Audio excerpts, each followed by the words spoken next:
Hello, लड़िकवा के बुआ गरिमा बहनी के तरफ से 20 रुपए आया है।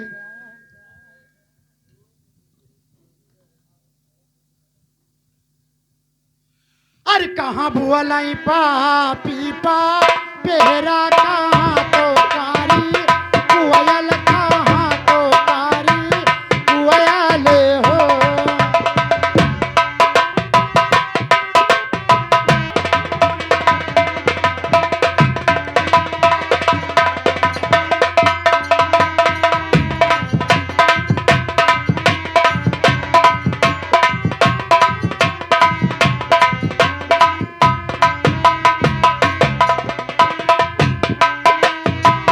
बन भोलाई पापी रे पा तेहरा बगैचा कारी कोयल बगैचा कारी कोयले हो।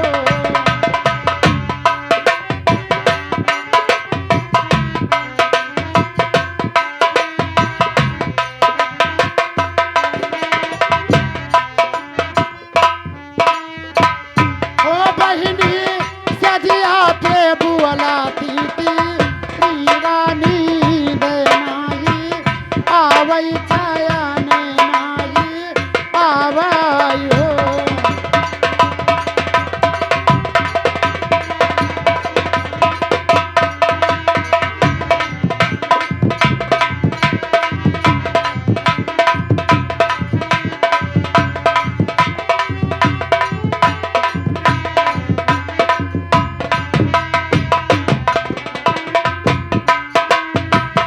ओ बहिनी सजिया पे बुअला तीती दीवानी दे नाई आवई नी दे नाई आवई हो।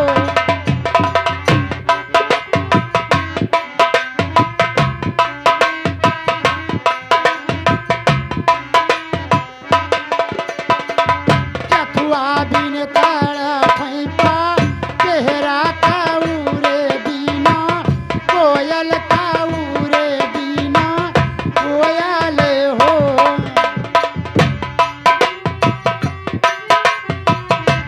ओ बहिनी कथुआ बिन तड़फाती की दीवानी दे नाई आवई नी दे नाई।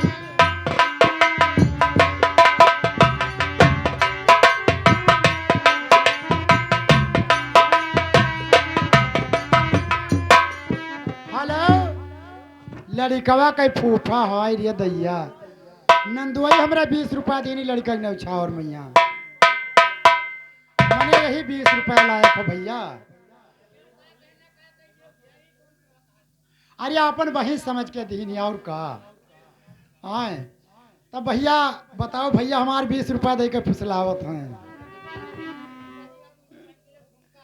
आए बताओ अपन बहिन समझ के 20 रुपया दीनी। अरे बन भुअलाई पापी रे पा पेहरा बगैचा कारी कुआयल बगैचा कारी कुआयले हो।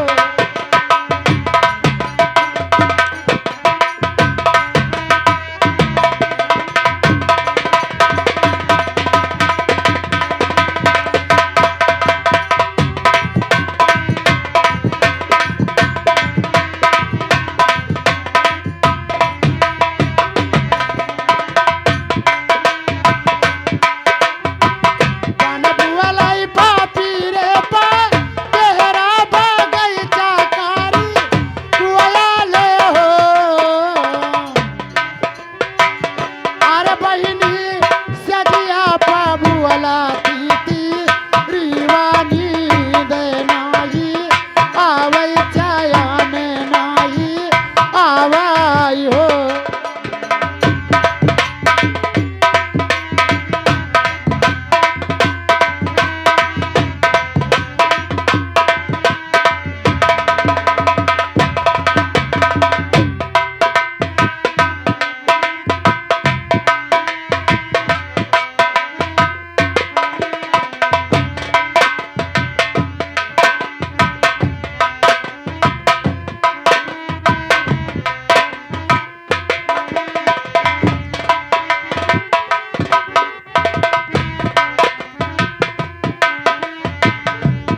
लड़िकवा के बुआ गरिमा और लड़िकवा के फूफा बीने बाबू की तरफ से ये 10-10 रुपया आया है।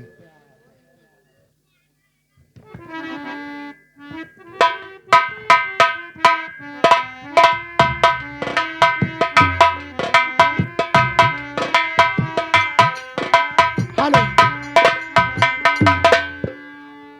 और दिल खोल के मांगो न नदी आई मांगन की बार दिल खोल